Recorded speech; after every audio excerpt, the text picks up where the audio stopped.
Dragon Age 2 was rated M for mature by the ESRB and contains blood and gore, language, sexual content, and violence. Viewer discretion is advised.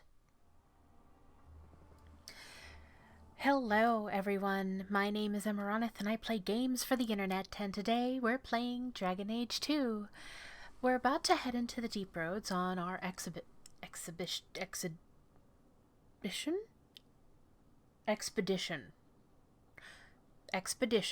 into the deep roads with Bartrand and Varric Tethras. So I think it's time we did another codex reading, starting with creatures. Dragonlings. Newly hatched dragons are roughly the size of a deer and ferociously hungry. They live for a short time in their mother's lair before venturing out on their own. The slender, wingless creatures are born in vast numbers, as only a few ever make it to adulthood.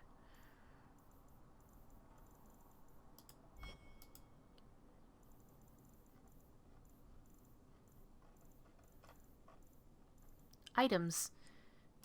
Talisman of Saarebas. A simple shape on a leather cord, the uneven polish is not a failure of workmanship, rather the result of exacting and repeated study by powerful hands.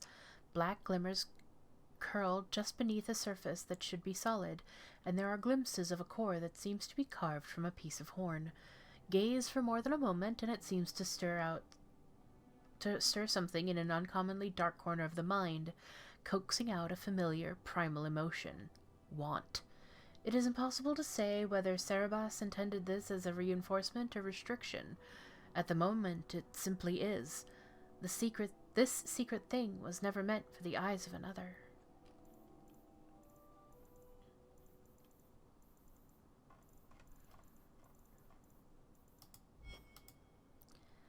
Places. The Bone Pit. Sire, I interviewed the surviving slave this morning. She was horror-struck, but managed to tell me her chilling story. The overseer lined 17 slaves up, one behind the other, at the lip of the quarry. The second slave in line was ordered to push the man in front over the edge. The third slave pushed the second, the fourth the third, and on it went. Workers in the quarry heard the screams, the crack of bone against rock, and then the survivors' anguished cries as the overseer's dragonlings feasted on the 16 helpless bodies splayed upon the quarry's basin. The woman who told me this story was the 17th in line, spared only because no one stood behind her. Sire, I recommend we stop this ugly practice. Effective as it may be in motivating workers, it's also bringing our mine notoriety as a death trap. Stories of the Bone Pit swirl throughout Kirkwall. The veil is thin enough here, and above that pit it is practically ready to sunder. We risk more than simple rebellion should the overseer be allowed to continue.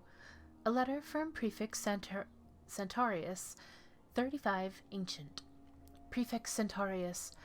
The output of the Maharian quarry is almost... The output of the Maharian quarry is up almost a third this season, and the overseer has received a commendation from the Archon himself. You will speak of your findings to no one. A response from Magister Quillian, 35, Ancient. Nevarra. The fourth time I attempted to cross the border into Nevarra from Orlais and was turned back by chevaliers, I decided to take the more roundabout path. A ship back to Ferelden and then another to Nevarra. The outcome was more than worth the trouble. The whole country is filled with artistry, from the statues of heroes that litter the streets in even the meanest villages to the glittering golden college of Magi in Cumberland. Perhaps nowhere is more astonishing than the vast necropolis outside Nevarra city. Unlike most other followers of Andraste, the Nevarrans do not burn their dead.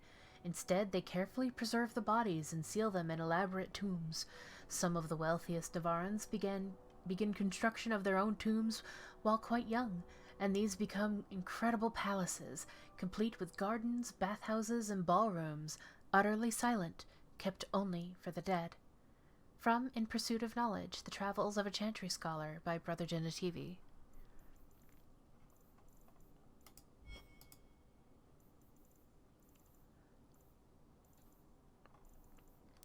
Lore. The Enigma of Kirkwall. Ancient Tevinter lore is hard to come by, but there is history to be had here in Kirkwall, the city once home to the Imperium's slave trade. What answers does Kirkwall hold? Why look here instead of Perivantium or Valdorma? The Imperium does not give up its secrets easily. Meh. Even with the Magister's centuries dead, our journey is perilous. Here on the docks of the gallows we renew our vows, and should we fail, we search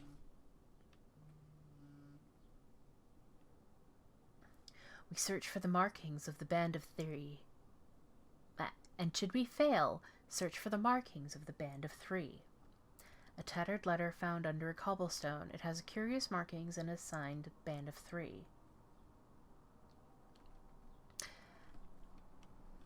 The Viscount is suspicious, but the bribe was sufficient to gain access to the restricted section of the archives. The money would have been better spent elsewhere, the archives being almost devoid of Imperium-era records. When the slaves revolted, they hunted magisters and burned the city, at least the parts that could be burned. One account says that the streets were littered with piles of scrolls and books set aflame. Is our quest futile? Did the slaves destroy the answer? As Mafrath's armies toppled the Imperium, they sent 3 magisters and their legions here. They never arrived. But why march here, of all places? What were they coming here for? Behind a panel with curious markings, signed the Band of Three. It is as we thought. The quarries of Kirkwall were found after the city was sacked by the Imperium, and they started constructing the city. The Imperium found the mineral wealth, not the indigenous people. The histories give conflicting accounts on who lived here before the Imperium. Some say the Alamari, others say the Dayfads. We do know it was a barbarian people who had little need of the metals in the hills. So why did the Imperium come here with such force? It is hard to disprove Brother Mikhail's theory that the natural harbor would be important for their armies, but magisters ruled, not common men. What barrier would a simple sea pose to them? The wars with the Alamari would not start until centuries later. Each clue we find only leads to more questions, but we will not give up.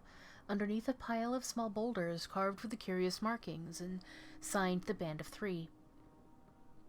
In the back alleys of Lowtown you can find extraordinary things. Priceless tomes of knowledge can be bought with a handful of gold. The Chant of Archon Levias, a whole chapter of the Midnight Compendium. Some of these books were thought lost forever, and these are no forgeries. I verified their authenticity myself. The fences have no inkling of what they're selling. Have no inkling that what they're selling has value. Where did these books come from? After several failed attempts, I got my answer underneath the city. There is a hive of hidden passages in Kirkwall sewers. Now and then a lucky sewer rat comes across an unlooted chamber, and then a cache of ancient Tevinter relics spread through the black market. We must search below the city. Underneath a cobblestone with curious markings faintly glowing, it is signed the Band of Three. So that updated. The Qunari, Asit tel-eb. When the Ashkari looked upon the destruction wrought by locusts, he saw at last the order in the world. A plague must cause suffering for as long as it endures. Earthquakes must shatter the land. They are bound by their being. Asit tel-eb. It is to be. For the world and the self are one. Existence is a choice. A self of suffering brings only suffering to the world. It is a choice, and we can refuse it. An excerpt from the Qun, Canto 4. The Qunari, Saarebas. The Qun teaches that all living things have a place and a purpose, and only when they are in the correct place and in the control of their own self may a being attain balance.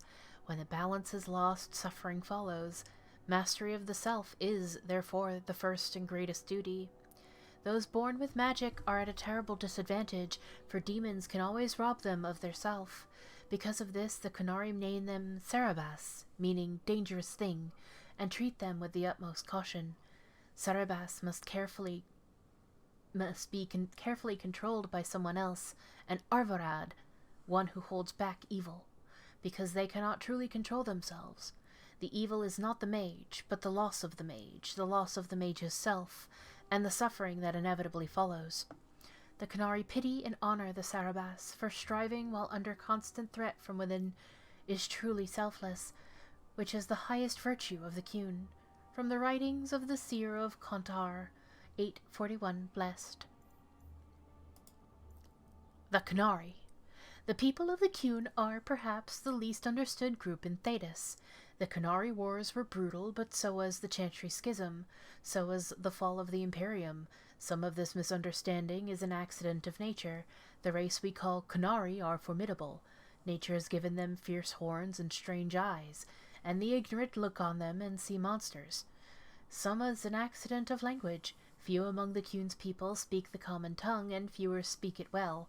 In a culture that strives for mastery, to have only a passable degree of skill is humiliating indeed, and so they often keep quiet among foreigners out of shame. But much of it is a result of the culture itself.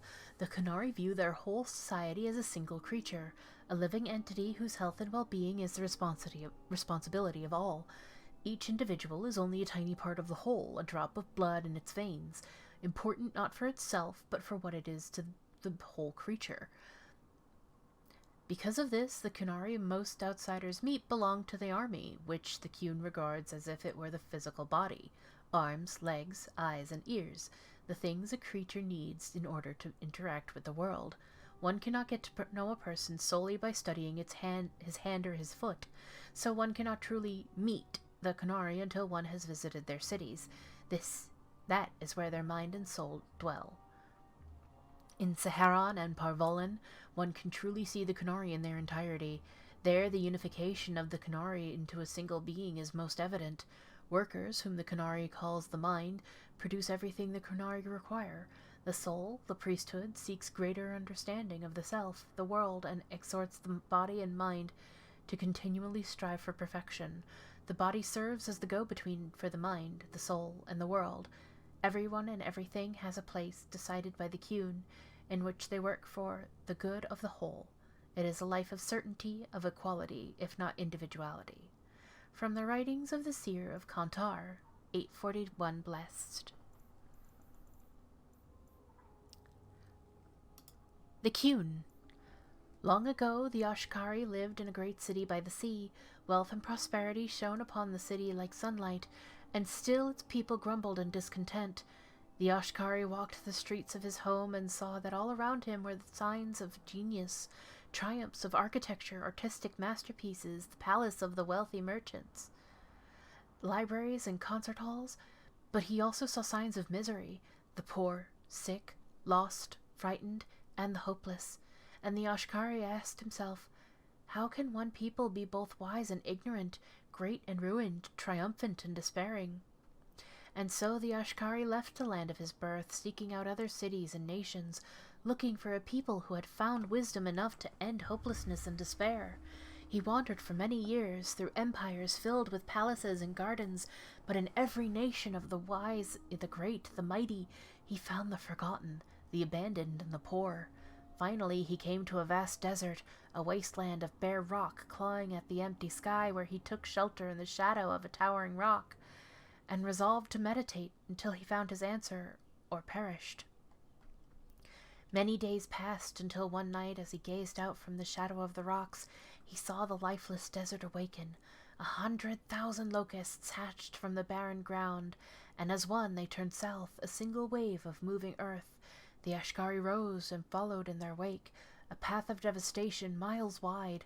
The once verdant land turned to waste, and the Ashkari's eyes were opened. Existence is a choice. There is no chaos in the world, only complexity. Knowledge of the complex is wisdom. From wisdom of the world comes wisdom of the self. Mastery of the self is mastery of the world. Loss of the self is the source of suffering. Suffering is a choice, and we can refuse it. It is our own power to create the world or destroy it. And the Ashkari went forth to his people. An excerpt from the Qun, Canto 1. Blood Magic, the Forbidden School. Foul and corrupt are you who have taken my gift and turned it against my children. Transfigurations, 1810. The ancient divinters did not originally consider blood magic a school of its own. Rather, they saw it as a means to achieve greater power in any school of magic. The name, of course, refers to the fact that the magic of this type uses life, specifically in the form of blood, instead of mana. It was common practice, at one time, for a magister to keep a number of slaves on hand so that should he undertake the working of a spell that was physically beyond his abilities, he could use the blood of his slaves to bolster the casting. One time, however, the Imperium discovered types of spells that could only be worked by blood.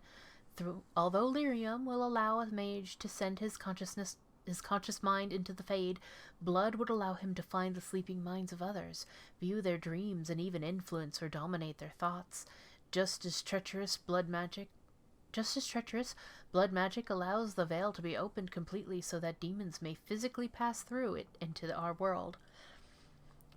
Thought for some time to have been stamped out in the Imperium, the practice of blood magic seems to be on the rise in recent years. The current Black Divine has lifted most of the prohibitions against dreamwalking, and so many mages in the Imperium now use it openly in the name of research. From the Four Schools, a Triste, by 3rd edition, by First Enchanter Josephus.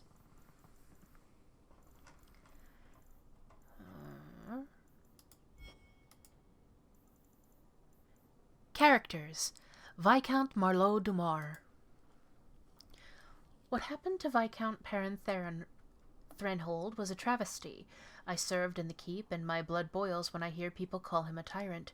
He was a good man who tried his best to free Kirkwall from the control of those who use power for their own purposes. It's always been that way here, hasn't it? Long ago it was the Imperium, then it was the Qunari, then the Orlesians, now the Templars. When have we ever ruled ourselves? He tried to kick those Templar bastards out and give us real freedom, and what did it get him? Now the Chantry's chosen Lord Marlowe Dumar as his replacement, after weeks and weeks of arguing, after telling the nobility that they would be choosing their Viscount, after everyone saying it was time to use a new title. Why not King? Why keep using the name imposed by the Orlesians? And after all that, the Chantry chose him. I suppose I can see why. Everyone thinks he has the spine of a jellyfish, and it does seem that way. Truly, he has the Templars on one side, the nobility on the other, and everyone expects him to solve all their problems, yet he has no power to actually accomplish it. He keeps the peace as best he can, and I think he does a good job, even if no one else does. And he loves that sad little boy. I see the way young Seamus looks at his father, and I feel for him. Locked up in the keep with no other children, watching his father be put down by every self-important windbag that walks into the Great Hall. It makes me miss the days of Perrin Threnhold, even if they were chaotic. We can only hope that one day Seamus gives this city the legacy it deserves. Excerpt from a letter by an unknown servant found in the gallows vaults, 928 Dragon.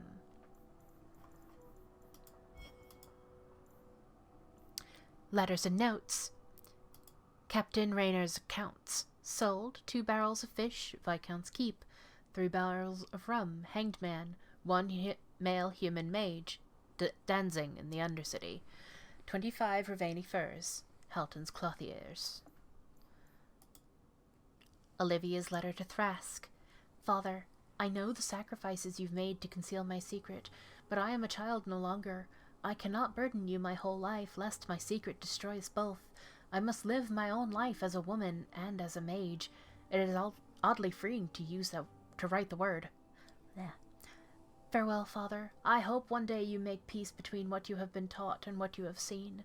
All my love, Olivia. Okay. That is all that. I mean, there's also this, but we don't do that. Okay.